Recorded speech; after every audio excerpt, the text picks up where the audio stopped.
Hello students, आज हम लोग ऑफलाइन क्लास का एपिसोड नंबर 2 देख रहे हैं। वैसे तो क्लास 10th के लिए एपिसोड नंबर 1 है, एक कल शूट हुआ था 9th क्लास के लिए, आज 10th। अब रेगुलर ये हम लोग ऑफलाइन और ऑनलाइन दोनों एक ही वीडियो को अपलोड करेंगे। यहाँ पे कुछ बच्चे हमारे सामने बैठे हुए हैं क्लास 10th के, जो यहाँ पे सामने भी पढ़ रहे हैं और आप लोग ऑनलाइन भी इसको पढ़ पाइएगा। हम लोग यहाँ पे भी लाइट चैप्टर शुरू किए थे, जिसमें हम लोग रिफ्लेक्शन देख चुके हैं। फिर रिफ्रैक्शन में हम लोग स्नेल्स लॉ देख चुके हैं और कुछ बेसिक रिफ्रैक्शन क्या होता है, रेयर से डेंसर में जाएगा तो क्या होगा, डेंसर से रेयर में जाएगा तो क्या होगा, ये सब देख चुके हैं हम लोग।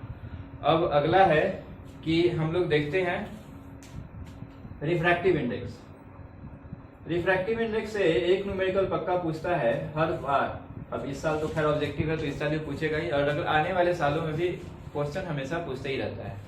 तो रिफ्रैक्टिव इंडेक्स जो है वो हम लोग अभी देखने वाले हैं, जिसमें ये जो है एक रेशियो निकालने का काम करता है। यानी कि refractive index is ratio between two speeds. मतलब कहता है कि दो स्पीड लेना है, और दो स्पीड हमको लेने के लिए कम से कम दो मीडियम चाहिए। अब एक ऊपर में मान लेते हैं हम एयर लिए, सपोज दैट हम यहाँ पे ऊपर में एयर लिए और नीचे हम लिए वाटर। अब दो मीडियम है, ऊपर में है एयर, नीचे में है वाटर।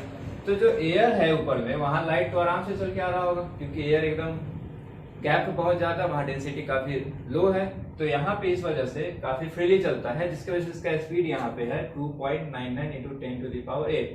वैसे इसको हम राउंड फिगर में इसको 3 इंटू 10 टू द पावर 8 ही बोलते हैं, लेकिन जब हम बात करेंगे एक्यूरेट का तो एयर में 2.9876 कुछ इस टाइप का बहुत लंबा सा है कैलकुलेशन, जिसको हम राउंड फिगर में 2.99 माने हैं, और क्वेश्चन में हम उसको डायरेक्ट 3 मान लेते हैं।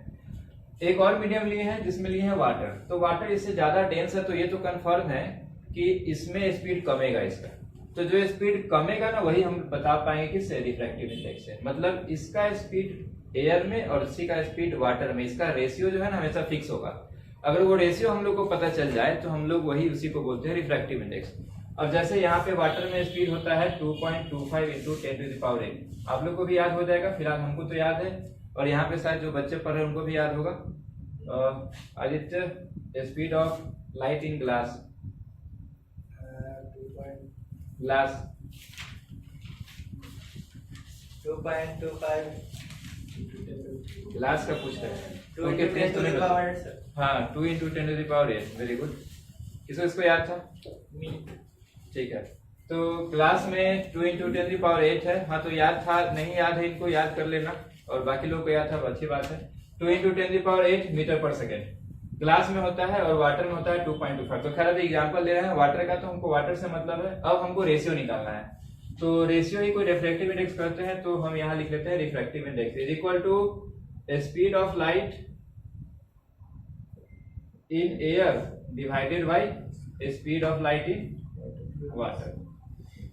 जो कि अभी हम यहाँ पे डाटा अवेलेबल है, हम दिए हुए हैं, तो 3 into 10 to the power 8 divided by 2.25 into 10 to the power 8। इसको अगर काटा जाए तो ये तो गया, मतलब कैंसिल आउट। फिर ये कटेगा 25 से 4 टाइम्स में, कटेगा 9 टाइम्स में, ये आएगा 3, यानी कि 4/3 इंटू 10, सॉरी 4/3, इसका मतलब 1.33। ओके, तो कितना रिफ्रैक्टिव इंडेक्स आया? 1.33, यानी कि ये फिक्स है। अब ये रिफ्रैक्टिव इंडेक्स एयर और वाटर का रेशियो हमेशा फिक्स हो गया। यानी कि अब अगर कोई पूछता है, अच्छा एक बात और, अब सिंबल क्या है, इसको लिखेंगे कैसे? तो रिफ्रैक्टिव इंडेक्स को n से भी डिनोट करता है, और कोई कोई बुक में या कहीं कहीं r से भी डिनोट करने के लिए मिलेगा। तो जनरल जो है वो n है, तो हम लोग n का बात करते हैं। अब n जो है मेरा, जैसे यहाँ रिफ्रैक्टिव इंडेक्स, एक बात और, रिफ्रैक्टिव इंडेक्स हम निकाल रहे हैं एयर से गया है वाटर में, तो मेरे लिए इंपॉर्टेंट कौन है, वाटर या एयर? वाटर इंपॉर्टेंट है। वाटर इसलिए इंपॉर्टेंट है क्योंकि हमको एयर का तो पता ही था। Yes, sir. जा किस में रहा है? वाटर में, तो वाटर मेरे लिए इंपॉर्टेंट होगा ना। तो इसका मतलब हमको वाटर इंपॉर्टेंट है, तो इसलिए हम इसको सिंबल कैसे लिखेंगे, वाटर उसके बाद एयर, यानी कि refractive index of water, water का निकाल रहे हैं किसके रेस्पेक्ट में, एयर के रेस्पेक्ट में। Refractive index of water with respect to air is equal to, उसके बाद यही फॉर्मूला। अब स्पीड का सिंबल क्या होता है? स्पीड का सिंबल क्लास 9 में हम लोग पढ़े थे कि v होता है। Very good Ayush. तो v के बाद यहाँ पे हम किसमें स्पीड निकाल रहे हैं, एयर में। तो एयर को हम कहाँ लिखेंगे, सब स्क्रिप्ट में। सिमिलरली यहाँ पे स्पीड वही है, और यहाँ पे गलत लिखा गया था, speed of light in water, कोई बात नहीं। तो स्पीड ऑफ लाइट यहाँ पे v होगा, और वाटर की जगह पे यहाँ पे क्या लिखेंगे अब, w। यानी कि अगर हमको NWA निकालना हो तो क्या लिखेंगे हम, VA/VW। इसी पैटर्न पे आप लोग बताइए कि अगर रिफ्रैक्टिव इंडेक्स ऑफ जीए निकालना हो तो ऊपर में क्या आएगा, पैटर्न क्या है, पैटर्न ये है कि जो बाद में आता है वो ऊपर जाता है और जो पहले आता है वो नीचे जाता है। तो यहाँ पे भी ऊपर बाद में जो है वो ऊपर जाएगा, यानी कि ये क्या हो जाएगा formula VA divided by VG। अब इस पे हम लोग एक क्वेश्चन कर लेते हैं। कह रहा है कि refractive index of glass with respect to को शॉर्ट फॉर्म में लिखते हैं, उतना आजकल शॉर्टकट का जमाना है। With respect to air is 1.5। Speed of light in air आपको पता है, if speed of light in air यानी कि VA दिया हुआ है 3 × 10⁸, तो आपको निकालना है कि VG कितना होगा, VG is equal to what. तो इसका मतलब सबसे पहले जो लिखा हुआ है यहाँ पे लैंग्वेज के फॉर्म में उसको हम सिंबल के फॉर्म लिख देते हैं। सबसे पहले रिफ्रैक्टिव इंडेक्स का बात हुआ तो रिफ्रैक्टिव इंडेक्स का सिंबल N। पहले कौन आया, ग्लास, बाद में कौन आया, एयर। तो ऐसे लिख लिए। इसका फॉर्मूला क्या बनेगा, VA डिवाइडेड बाय VG। तो ये कितना दिया हुआ है 1.5, VA कितना हमको दिया हुआ है 3 × 10⁸। VG हमको निकालना है, तो VG कितना हो जाएगा 3 × 10⁸ डिवाइडेड बाय 1.5। तो ये हो गया 2, ये हो गया 3, 3 से 3 कैंसिल आउट, यानी कि 2 × 10⁸ मीटर। यानी कि इसका स्पीड हम लोग कितना है क्लास में 2 × 10⁸ मीटर पर सेकंड। मतलब कुल मिला के बात ये है कि जो क्वेश्चन में दिया हुआ था रिफ्रैक्टिव इंडेक्स, उसको हम पहले सिंबॉलिक फॉर्म में लिखेंगे हर एक क्वेश्चन में। अब क्वेश्चन पूछ रहा है तो विद रिस्पेक्ट टू तो दिया ही रहेगा। अब जैसे मान लो क्वेश्चन में दिया हुआ है रिफ्रैक्टिव इंडेक्स निकालना है diamond with respect to prism, suppose that ऐसा दिया हुआ है, तो हम इसको सिंबल के फॉर्म में कैसे लिखेंगे, पहले तो हम N लिखेंगे, उसके बाद पहले कौन आया D यानी कि डायमंड, तो यहाँ पे D लिखेंगे। उसके बाद क्या आया यहाँ पे प्रिज्म, तो यहाँ P लिखेंगे। लेकिन फॉर्मूला में V के साथ पहले क्या आएगा P और नीचे क्या आएगा D। कभी भी आप लोग कन्वर्ट कर सकते हैं। अब कहेंगे क्या इसको, refractive index of diamond with respect to prism is equal to speed of light in prism divided by speed of light in diamond. Very good.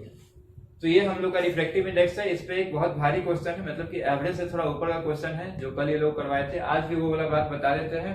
फिर उसके बाद एक लास्ट क्वेश्चन है, उसके अलावा इसमें टाइप नहीं पूछा है क्लास 10 में। तो कुल मिलाकर हम लोग 2 टाइप देखने वाले हैं। अभी इसको बोर्ड को रब करके उसको देखते हैं।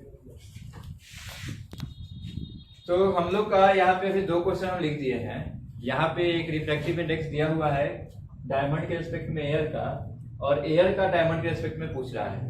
तो हम अभी तक जितना बताए हैं शॉर्ट में ही बताए हैं, ज्यादा डिटेल में नहीं बताए हैं, लेकिन जितना बताए हैं उसमें अभी सबसे पहले यही बताया है कि जो दिया हुआ उसको पहले हम सिंबल के फॉर्म में बदल लेंगे। तो सबसे पहले रिफ्रैक्टिव इंडेक्स का सिंबल हो गया ए। उसके बाद डायमंड का एयर के रिस्पेक्ट में दिया है, यानी कि DA दिया हुआ है, यानी कि NDA दिया हुआ, कितना के बराबर दिया हुआ है 2.42। अब अकॉर्डिंग टू फार्मूला हम लोग इसको लिखेंगे कैसे, हम लोग इसको लिखेंगे VA divided by VG is equal to 2.42। कैसे लिखे, जो A बाद में आया उसका स्पीड ऊपर में आएगा और जो D पहले आया उसका स्पीड नीचे में आएगा। यानी कि VA डिवाइडेड बाय VD कितना के बराबर दिया हुआ है 2.42।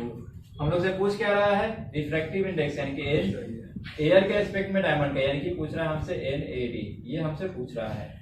वैसे अगर इसको हम लोग फार्मूला के फॉर्म में लिखें तो कैसे लिखाएगा, यहाँ पे अब ऊपर क्या आएगा, यहाँ पे ऊपर आएगा D, क्योंकि D बाद में आया है, और तो नीचे क्या आएगा A। तो हमको VA बाई VD पता है 2.42 डिवाइडेड बाई 1 तो ऐसे ही लिख सकते हैं हम लोग जहां मन हो।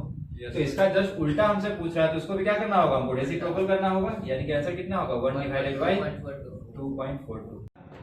यहाँ पे इसको डिवाइड करेंगे, ये 1 डिवाइडेड बाई 2.42 लगभग आएगा 0.4 के आसपास। चेक करके आप लोग देख लीजिएगा, लगभग 0.4 के आसपास से आएगा। तो ये हम लोग का आंसर हो गया, बस हो गया, बात खत्म। मतलब कुल मिला के बात ये है कि जो हम लोग को पहले दिया हुआ उसको हम लोग प्रेम से लिखेंगे सिंबल के फॉर्म में। उसके बाद जो पूछा उसमें देखेंगे कि हमको क्या अवेलेबल है क्या नहीं है, उसके बाद हम उसको बात करेंगे। एक क्वेश्चन और है वैसे समझने के लिए, ये एकदम स्टैंडर्ड क्वेश्चन है, इससे भारी क्वेश्चन क्लास 10 में नहीं पूछ सकता है। ये समझना है सब लोग को, यहाँ जो बैठे हुए वो लोग भी इस पे ध्यान देंगे और जो ऑनलाइन है वो तो ध्यान देंगे इस पे। देखिए करना ये है, तुम लोग को अगर समझ में नहीं आएगा तो ऑनलाइन जाके बाद में देख लेना, क्योंकि ये बहुत इंपॉर्टेंट क्वेश्चन है। अगर यहाँ तो समझने की कोशिश करो ही, अगर फिर भी नहीं हुआ तो जाके देख लेना। देखो सबसे पहले refractive index of glass with respect to water दिया हुआ है, यानी कि इसको सबसे पहले सिंबल के फॉर्म में बदलेंगे N G W। कितना दिया हुआ है ये 1.125 डेसिमल के बाद 125 ही बोलेंगे, उसके बाद हम लोग उसको एक साथ नहीं बोलते हैं, जैसे 125, 125, 12 ऐसे नहीं, मतलब एक एक करके बोलेंगे 125। उसके बाद हम लोग को दिया हुआ है, हम लोग को दूसरा एक चीज और दिया हुआ है, क्या दिया हुआ है? Refractive index of water with respect to air भी दे रखा है। कितना दे रखा है ये? 1.33। अब हमको पूछ क्या रहा है? अब हमको पूछ रहा है refractive index of glass with respect to air, यानी कि हमको दिया है दूसरा चीज और पूछ रहा है तीसरा चीज। तो सबसे पहले हमको यहाँ ये करना होगा कि इसका फॉर्मूला हम क्या बना सकते हैं वो देखना होगा। तो अगर इसको वेलोसिटी के फॉर्म में लिखें तो क्या लिखेंगे? W ऊपर आएगा, VW divided by VG is equal to कितना के बराबर दिया हुआ है? 125। सिमिलरली इसको भी कन्वर्ट करेंगे तो VA डिवाइडेड बाई VW, ये कितना दिया हुआ है? 1.33। अगर हमको ये निकालने के लिए कह रहा है तो इसका मतलब हम क्या निकालने के कह रहा है? VA divided by VG। तो इसका मतलब हमको VA भी चाहिए और VG भी चाहिए। तो यहाँ पे VG दिख रहा है, यहाँ से VG निकाल लेते हैं, और यहाँ पे VA दिख रहा है तो यहाँ से VA निकाल लेते हैं। उसके बाद यहाँ पे वैल्यू पुट कर देंगे, स्टेप बाय स्टेप ऐसे ही चलना है। तो हमको यहाँ VG निकालना है, तो सबसे पहले VW को तो इधर ही रहने दो, लेकिन ये इधर है तो इधर आएगा तो क्या हो जाएगा? डिवाइड में, यानी कि 1.125, और VG कहाँ आ गया? ऊपर, यानी कि VG इक्वल टू कितना आ गया? VW divided by 1.125। यहाँ से VA यानी कि मान सकते हैं, लेकिन जब ऑलरेडी हमको यहाँ VA और VG मानना ही है तो फिर X को फिर वापस से VA फिर VG क्यों करेंगे? डायरेक्ट वही कर लेते हैं। हमको VG से मतलब है ना, VG क्यों निकाले? क्योंकि हमको यहाँ काम था। VA क्यों निकालेंगे? क्योंकि हमको यहाँ काम था। तो पहले यहाँ से VG निकाल लिए, अब क्या निकालने वाले हैं? VA। तो VA को भी निकालेंगे तो क्या आएगा? ये 1.33। VA के अलावा जो डिस्टर्बिंग एलिमेंट उसको हटाना होगा, तो इसके अलावा कौन सा डिस्टर्बिंग एलिमेंट है? VW। तो VW यहाँ डिवाइड में है तो ऊपर जाएगा तो क्या हो जाएगा? मल्टीप्लाई में हो जाएगा, यानी कि 1.33 इंटू VW। अब मेरे पास दोनों वैल्यू पता है। V के जगह पे क्या रखने वाले हैं? 1.33 into VW divided by VG के जगह पे क्या रखने वाले हैं? VW divided by 1.125। तो जो डिवाइड का डिवाइड में आता है उसको कहाँ वापस मल्टीप्लाई में चला जाता है, यानी कि 1.125 वापस से ऊपर ही चला जाएगा। शायद इधर से नहीं दिख रहा होगा, अब इधर से दिखेगा, डिवाइडेड बाई VW। तो VW से VW क्या हुआ? कट गया। Yes sir. तो ये कितना आ जाएगा? 1.33 इंटू 1.125, यानी कि कितना आएगा? ये देखो 1.5 आ गया आंसर। That's all, solve. तो अब ये हम लोग का रिफ्रैक्टिव इंडेक्स में इतना ही क्वेश्चन का लेवल पूछ सकता है। 4 वैरायटी हुआ। पहला में रिफ्रैक्टिव इंडेक्स नॉर्मल दे देगा, स्पीड पूछेगा। दूसरा में स्पीड दे देगा, रिफ्रैक्टिव इंडेक्स पूछेगा। तीसरा में एक रेशियो सीधा वाला देगा, उल्टा रेसिप्रोकल उसका पूछेगा, यानी कि हम लोग को बस उसमें क्या करना है? 1 से उसको डिवाइड कर देना, यानी कि रेसिप्रोकल निकाल देना। और चौथा में 2 अलग अलग मीडियम का रिफ्रैक्टिव इंडेक्स देगा और तीसरा मीडियम का पूछेगा। तो हम बाकी का 2 में से एक जो मेरे काम होगा उसको निकाल के उसको फिर क्या करेंगे? तीसरा में पुट कर देंगे। तो ये सॉल्व हो गया। तो रिफ्रैक्टिव इंडेक्स में इससे भारी क्वेश्चन नहीं पूछेगा। That's all. लेंस फार्मूला पढ़ने से पहले हम लोग को इमेज फॉर्मेशन पढ़ना होगा ना, उसके बाद ना लेंस फार्मूला। पहले क्वेश्चन बाद में बनाएंगे, पहले डायग्राम समझेंगे तब ना, क्योंकि क्वेश्चन जब पूछता है तो उसमें ये भी बोलता है डायग्राम भी बनाइए। सिर्फ क्वेश्चन बनाना होता तो हम लोग ऐसे ही बना देते, केवल थोड़ा बहुत नॉलेज है, लेकिन उसमें कहता है डायग्राम भी बनाने के लिए। तो सबसे पहले अब हम लोग को डायग्राम बनाना सीखना होगा, और डायग्राम बनाने के लिए सबसे पहले लेंस कितने प्रकार का होता है ये सीखना होगा, और लेंस क्या होता है ये भी सीखना होगा। तो कुल मिलाकर के बात ये है कि हमको सबसे पहले ये देखना है कि रिफ्रैक्शन होता किस किस चीज से है। वैसे तो रिफ्रैक्शन बहुत सारी चीज से हो सकता है, ये एयर से हो सकता है, वाटर से हो सकता है, ग्लास से हो सकता है, डायमंड से हो सकता है, और ये बहुत कुछ से हो सकता है। लेकिन हम लोग को जो इसमें सबसे इम्पोर्टेंट है, एयर का तो पता ही नहीं चलता है। एयर में तो हम लोग थोड़ा सा भी लाइट बेंड करता ही नहीं है, वैसे करता है लेकिन हम लोग उसको ध्यान नहीं देते हैं। वही लाइट बेंड की वजह से हम लोग को सन थोड़ा इधर उधर दिखता है, लेकिन इसमें हम लोग इग्नोर कर देते हैं। स्टार हम लोग को टिमटिमाते हुए दिखता है, किस वजह से? एयर में जो थोड़ा बहुत रिफ्लेक्शन होता है उसकी वजह से, लेकिन हम लोग उसको भी इग्नोर कर देते हैं। एयर में हम लोग इसको मानते ही नहीं है, और वाटर हम लोग पढ़ते ही नहीं है, डायमंड पढ़ना ही नहीं है, तो बचा कौन? बस ग्लास हम लोग को पढ़ना है, और ग्लास से जो चीज बना है उससे पढ़ना है। तो ग्लास से जो बना है वो उसी को क्या बोलते हैं? लेंस। मतलब एक ऐसा सरफेस जो लाइट को आर पार कर सके, यानी कि ट्रांसपेरेंट मीडियम हो और बना हुआ हो ग्लास से, इस टाइप के ऑब्जेक्ट को क्या कहते हैं? लेंस। अब लेंस है 2 टाइप का, जैसे कि ये स्फेरिकल, मान लो कि कोई बॉल है, बॉल स्फेरिकल बॉल है, जिसमें से हम एक पोर्शन को काटे इधर से, मान लो इधर से काटे और इसको इधर से काटे, तो मेरे पास इधर से ये वाला सरफेस बचा और इधर से ये वाला सरफेस बचा। अब इंसान जो है इसको 2 तरीके से जोड़ सकता है, या तो दोनों को साथ में जोड़ देगा इस टाइप का, तो इसको जब ऐसे जोड़ेगा तो क्या बोलेंगे? कौन सा कन्वेक्स लेंस। इसको क्या बोलेंगे? Convex lens. लेकिन अब इसी को जब आदमी ऐसे करके जोड़ेगा तो इसको क्या बोलेंगे? Concave lens. देखो वो याद रखना पड़ेगा। इस शेप में इसी को कन्वेक्स बोलते हैं, तुमको याद रखना पड़ेगा। और ये इस शेप को कनकेव बोलते हैं, ये भी तुमको याद रखना पड़ेगा।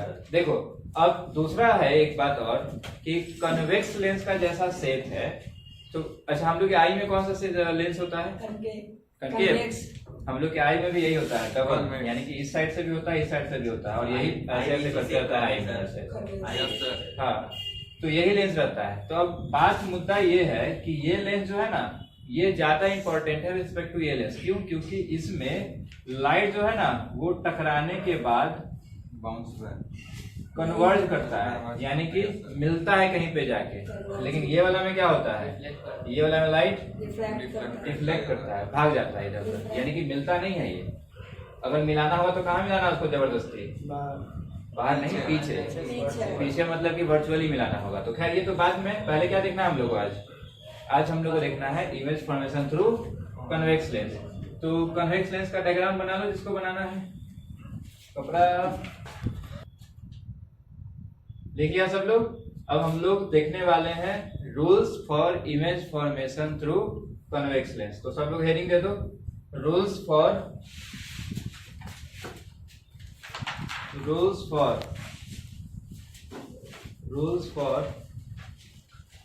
इमेज फॉर्मेशन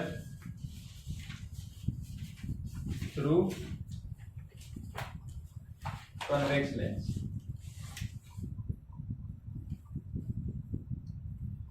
सबसे पहली बात ये कि कन्वेक्स लेंस जो है वो दो सरफेस से बना हुआ है, यानी एक सरफेस इधर है और एक सरफेस इधर है। तो अगर हम इसको आगे बढ़ाएंगे तो ये एक अलग सर्कल का शेप है, और इसको आगे बढ़ाएंगे तो ये अलग सर्कल का शेप है। यानी कि अगर तुमसे पूछा जाए कि इस फिगर का कितना सेंटर होगा तो कितना सेंटर होगा? एक या दो सर्कल है ना, अभी तो बात की है। यस सर, दो सर्कल है ना, तो कितना सेंटर होगा? दो सेंटर तो मतलब दो सर्कल तो दो सेंटर, यानी इसका सेंटर होगा इस साइड और इसका सेंटर होगा इस साइड। और यही सेंटर को जो लाइन काटेगा, यानी कि जो सेंटर को लाइन क्रॉस करेगा, वही उसको क्या बोलेंगे? Principal axis. लेकिन अब समस्या ये है कि इस दोनों सेंटर में से मेन कौन सा वाला है? दो सेंटर हो गया तो सबसे पहला सवाल प्रिंस पूछ रहा था कि सर मेन कैसे पता चलेगा कि मेन सेंटर कौन सा है? तो उसके बाद पिछले जैसे कि हम लोग कनकेव में पढ़े थे, मिरर में, उसमें हम पढ़े थे कि सेंटर के और जो पोल होता है, लेकिन वहां पोल होता है, यहाँ पोल नाम करके इसको क्या कहते हैं? ऑप्टिकल सेंटर कहते हैं। तो जो ऑप्टिकल सेंटर है और जो सेंटर ऑफ कर्वेचर है, उसके बीच में एक पॉइंट होता है, बीचों बीच क्या बोलते हैं हम लोग? फोकस। तो सिमिलरली इसमें भी, तो इसमें और इसके बीच में भी तो एक पॉइंट होगा, उसको भी तो बोलेंगे फोकस। अब समस्या ये है कि मेन किसको माना जाए? Yes sir. फोकस दो तो हो गया मेरे पास, सेंटर दो तो हो गया मेरे पास। सबसे पहले राइट हैंड साइड, हाँ, सबसे पहले हम यही पता करते हैं कि मेन कौन सा है मेरा। तो उसके लिए हमको एक रे लेना होगा, रे लेंगे सब पता चल जाएगा। रे लिए कौन सा रे? जो भी रे, कोई भी पैरेलल रे ले रहे हैं। यहाँ पे एक बात का ध्यान रखना कि जो रिफ्रैक्शन होगा ना, ये यहीं से होगा, यहाँ ले जाके मत करना। कुछ लोग गलती करता है कि लाइट को यहाँ ले जाता है उसके बाद रिफ्लेक्ट कराता है, ये नहीं। कहाँ से करना है? हाँ, लाइन पे से ही शुरू हो जाता है, यहाँ से ये यहाँ से रिफ्लेक्ट करके वहां पे क्या होता था? याद करो कनकेव मिरर में क्या होता था? पहले ज्यादा तो फोकस पे मिलता था ना, यहाँ भी पहले जगह तो कहाँ मिलेगा? फोकस पे। और वैसे भी ये तो लेंस है तो लाइट आर पर कट जाएगा, और वही तो प्रोसेस भी कर रहे हैं। क्या कर रहे हैं हम लोग? रिफ्रैक्शन। तो पार्ट तो करने ही वाला था वैसे भी। तो लाइट यहाँ से पैरेलल आया और कहाँ जाके मिल गया? फोकस पे। तो जहां पे मेरा इमेज बन रहा है, जहां पे मेरा सब कुछ काम हो रहा है, वो मेरा मेन होना चाहिए। जहां से लाइट आ रहा है वो मेन होना चाहिए, जहां से सारा काम हो रहा है वहां वो मेन होना चाहिए। इसका मतलब मेन कौन सा है मेरा? ये वाला। तो ये कौन सा है? ये प्रिंसिपल फोकस है। तो ये कौन सा फोकस होगा? ये सेकेंडरी फोकस होगा। स्कूल में पढ़ा था ये चीज, पढ़ा ही होगा, याद होगा ना? तो याद होगा ही। ठीक है, अब आगे देखो, ये कौन सा फोकस है? प्रिंसिपल फोकस, इस साइड वाला। Yes sir. और इस साइड वाला कौन सा फोकस है? Secondary focus. इस साइड वाला प्रिंसिपल क्यों है? क्योंकि ज्यादा इंपॉर्टेंट वो वाला है। और ये प्रिंसिपल फोकस क्योंकि उसपे सारा इमेज मेरा उसी पे बनने वाला है और ज्यादा इंपॉर्टेंट वो वाला फोकस है। तो यानी कि सेंटर में अगर बात करें तो सेंटर भी मेन मेरा कौन सा होगा? Principal focus. जिस साइड प्रिंसिपल फोकस है वही वाला सेंटर भी मेन होगा, सही है? और जिस साइड सेकेंडरी फोकस है उसका सेंटर भी क्या होगा? सेकेंडरी ही होगा।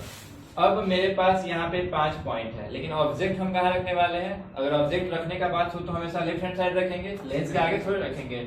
हमको जहाँ ऑब्जेक्ट रखना है वहाँ इस साइड रखेंगे और देखेंगे कि इमेज कहाँ बन रहा है।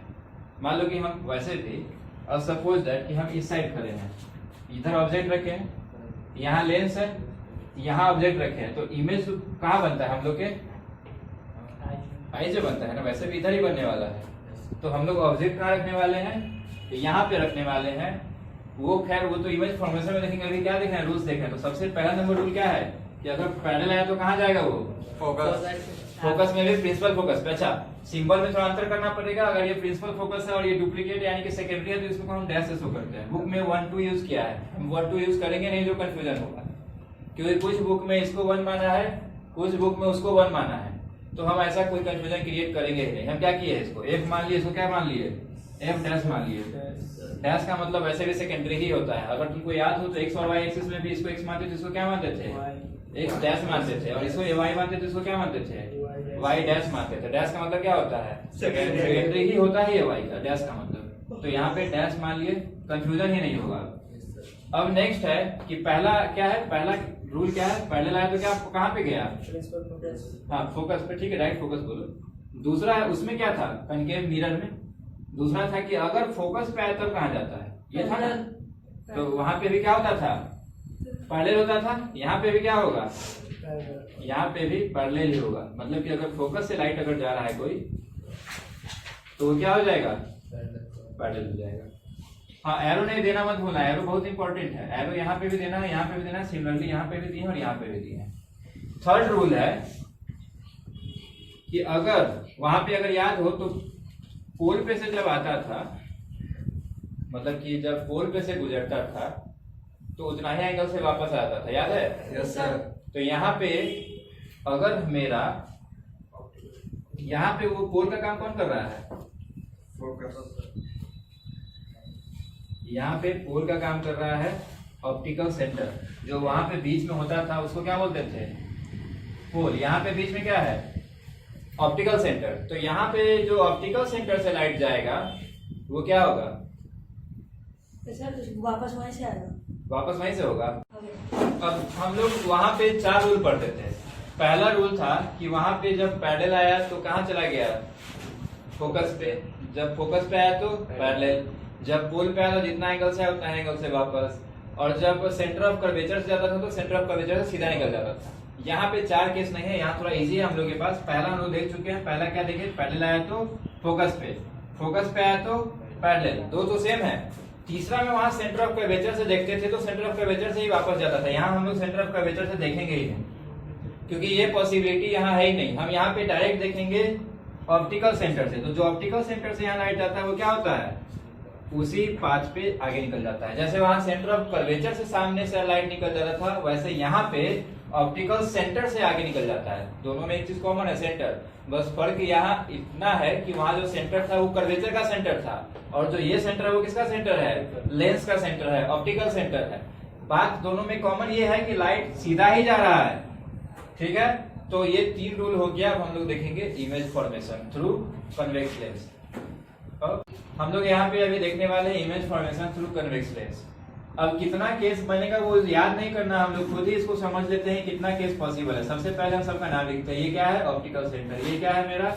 F dash. ये क्या है? 2F dash. यहाँ पे सेंटर को सी ना लिख के क्या लिखता है Optical 2f, center। यानी कि वही नहीं, ये सेंटर का बात कर रहे हैं, ऑप्टिकल तो हो गया। हम बात कर रहे हैं सेंटर ऑफ कर्वेचर का, तो यहाँ सी नहीं लिख करके क्या लिखना है हमको 2f, क्योंकि वैसे भी ये तो 2f होगा ही ना, ये और ये डिस्टेंस सेम है, तो अगर ये f है तो ये भी f होगा, यानी कि ये f है तो ये टोटल कितना होगा 2f, सिंपल है। सिमिलरली इधर भी क्या होगा, ये f और यहाँ पे 2f। तो सबसे पहला एक केस हम लोग कहाँ ऑब्जेक्ट रखेंगे, यहाँ रखेंगे, दूसरे में कहाँ रखेंगे, यहाँ रखेंगे, तीसरे में कहाँ रखेंगे, यहाँ, चौथे में यहाँ, पांचवें में, ऐसे दो, और छठा में इनफाइनाइट पे। तो यानी कि टोटल कितना केस हम लोग देखने वाले हैं, 6 केस देखने वाले हैं, जिसमें सबसे पहला भी हम देख रहे हैं ऑप्टिकल सेंटर और सेकेंडरी फोकस के बीच में। तो सबसे पहले हम तुमको बताया था कि यहाँ से एक मिडिल लाइन डॉटेड खींच लेना, उसके बाद क्या करना है, यहाँ से 2 रेड चाहिए हमको, इमेज बनाने के लिए कम से कम कितना रेड चाहिए हमको, तो ये तो बहुत पहले से ही बात होते आ रहा है, इमेज बनाने के लिए हम लोग कम से कम कितना रेड चाहिए, 2 रेड तो चाहिए ही चाहिए। और हम लोग के पास है कितना रूल, 3 रूल है, यानी कि 3 में से कोई 2 यूज करना है हमको। तो सबसे पहले हम एक पैरेलल लाइन लिए, पैरेलल लाइन कहाँ जाके मिलेगा, फोकस पे। फोकस पे, तो पैरेलल लाइन कहाँ मिल गया, फोकस पे, एक हो गया। हमको एक और चाहिए, ऑप्टिकल सेंटर। तो ऑप्टिकल सेंटर से लेते हैं, लेकिन जब ऑप्टिकल सेंटर से लेंगे तो पता चलेगा कि ये दोनों लाइट जो इस साइड है वो क्या हो रहा है, दोनों आपस में दूरी और बढ़ते जा रहा है। तो जब दूरी और बढ़ते जाएगा तो तुमको लगता है कि इस साइड मिलेगा, नहीं मिलेगा, इसका मतलब उस साइड तो नहीं मिलेगा, लेकिन इस साइड में मिल सकता है ना। तो इसीलिए जब इस साइड मिलाएंगे तो क्या डॉटेड लाइन से मिलाएंगे या प्योर लाइन से मिलाएंगे, डॉटेड लाइन से मिलाएंगे। मिल गया, तो ये क्योंकि लेंस के पहले मिला है इसलिए पहले तो इमेज बना लो, कहाँ मिला, ये लेंस के पहले, 2f के बाद बना या उससे पहले बना, बात अलग से मतलब नहीं है, लेकिन बना कहाँ, पहला कहाँ बना है, वर्चुअल इरेक्ट। पहला, तो हम पहला लिखना है वर्चुअल एंड इरेक्ट। वर्चुअल है यानी क्योंकि इमेजिन करके बनाए हैं, और इरेक्ट है क्योंकि सीधा है। दूसरा क्या है, इसमें बड़ा है या छोटा है, एक हो गया हम लोग का, इसमें क्या बना है, इमेज कैसा बना है, वर्चुअल एंड इरेक्ट। दूसरा कैसा बना है, मैग्नीफाइड और एनलार्ज। तीसरा कैसा बना है, लेंस के पहले। दूसरा देखना है अब हम लोग को, दूसरा अभी हम लोग ये ऑप्टिकल सेंटर और फोकस के बीच में रख के देख लेते। तो अब किसकी बारी है, फोकस पे रखने की बारी है। तो ऑब्जेक्ट को हम लोग कहाँ रखने वाले हैं, फोकस पे। मेरा डायग्राम उतना सही नहीं बन रहा है, आप लोग सही से बना लीजिएगा। यहाँ पे है एफ डैश, यहाँ पे क्या लिखना है 2f डैश, ये क्या होगा f, और ये वापस से क्या होगा 2f। तो हम लोग का ऑब्जेक्ट इस बार कहाँ रखने वाले हैं हम लोग, फोकस पे। फिर से वही लाइन पैरेलल लेंगे तो कहाँ जाएगा, फोकस से, और से यहाँ से लेंगे ऑप्टिकल सेंटर से, तो ऑप्टिकल सेंटर से लेंगे तो क्या होगा, वो वैसे ही निकल जाएगा। तो ये लाइन देखने में कैसा लग रहा है, पैरेलल लग रहा है ना। Yes sir. इसका मतलब ये लाइन आगे जाने के बाद भी कहीं ना कहीं मिलेगा ही नहीं, कहीं नहीं मिलेगा। लेकिन हम क्योंकि एजम्पशन कर रहे हैं तो क्या मानते हैं कि हम कहाँ मिला होगा, ये इनफाइनाइट में मिला होगा, ऐसा हम मान लेते हैं। तो सबसे पहली बात, अगर इनफाइनाइट में मिलेगा तो सोचो कितना दूर जाके मिलेगा, कितना दूर, और सोचो इमेज का लंबाई कितना हो जाएगा। यानी कि सबसे पहला तो ये रियल है, और दूसरा रियल हमेशा कैसा होता है, इन्वर्टेड। रियल हमेशा कैसा होता है, इन्वर्टेड। दूसरा हाईली इनलार्ज, काफी ज्यादा बड़ा होगा। और तीसरा कहाँ बना है, इन्फिनिटी पे, एट इन्फिनिटी। तीसरा केस अब हम लोग देखने वाले हैं कि हम लोग का ऑब्जेक्ट कहाँ रखने वाले हैं, अभी फोकस पे रख लिए हैं, तो अब किसका बारी है, फोकस और 2f के बीच में रखने का बारी, यही है ना। ये f और यहाँ पे क्या रखने वाले हैं 2f। तो अब यहाँ पे जब ऑब्जेक्ट रखेंगे, तो जब यहाँ पे ऑब्जेक्ट रखेंगे तो फिर से पैरेलल लाइन लेंगे, तो पैरेलल लाइन लेंगे तो ये कहाँ से गुजरेगा, फोकस से। और ये वाला लाइन जब हम ऑप्टिकल सेंटर से गुजारेंगे तो कहाँ मिलेगा, इमेज कहाँ बन रहा है, इमेज बन रहा है 2f के बाद, यानी कि बियॉन्ड 2f। और बड़ा है या छोटा है, छोटा है। ऑब्जेक्ट से तो ये बड़ा ना लग रहा है। पहला रियल एंड इन्वर्टेड है, वाकई में मिला कि जबरदस्ती मिलाए हैं, वाकई में मिला है तो रियल एंड इन्वर्टेड। दूसरा हाईली इनलार्ज या इनलार्ज। और तीसरा कहाँ बना है, बियॉन्ड 2f। अब हम लोग 2f, f और 2f के बीच में रख लिए, तो अब किसके बारी, 2f पे रखने के बारी। Very good. अब हम लोग इसको 2f पे ऑब्जेक्ट को रखने वाले हैं। यहाँ मेरा o हो गया, यहाँ मेरा f डैश हो गया, यहाँ मेरा 2f डैश हो गया, यहाँ मेरा f हो गया, और यहाँ मेरा 2f होगा। तो कहाँ रखना है हमको ऑब्जेक्ट, 2f पे। पहले लाइन लेंगे तो ये कहाँ मिलेगा जाकर के, फोकस पे। फिर हम लोग इसको सेंटर ऑफ कर्वेचर से सेंटर ऑफ कर्वेचर नहीं सॉरी ऑप्टिकल सेंटर से गुजारेंगे तो कहाँ मिल रहा है देखो लगभग 2f और जितना ऑब्जेक्ट का साइज है उतना ही सेम इमेज का भी साइज है, यानी कि सबसे पहला ये बना कैसा है, रियल एंड इन्वर्टेड। दूसरा सेम साइज का है और तीसरा कहाँ बना है एट 2f। 4 हो गया। अब 5वां कपड़ा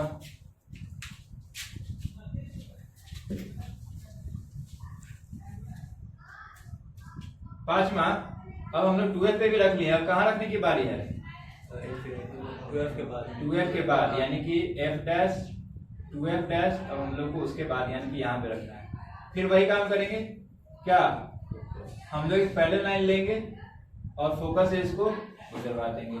फिर एक ऑप्टिकल सेंटर से लाइन लेंगे और यहाँ गुजारेंगे। कहाँ मिला है ये f और 2f के बीच में। और इमेज का साइज कैसा है स्मॉल छोटा है। तो सबसे पहला मैग्नीफाइड पहला तो रियल एंड इन्वर्टेड ना, पहला कैसा है रियल एंड इन्वर्टेड। दूसरा कैसा बना है छोटा यानी कि डिमिनिश्ड। डिमिनिश्ड और तीसरा कहाँ बना है between f and 2f between f and 2f। अब लास्ट कहाँ रखने की बारी है अब इनफाइनाइट पे।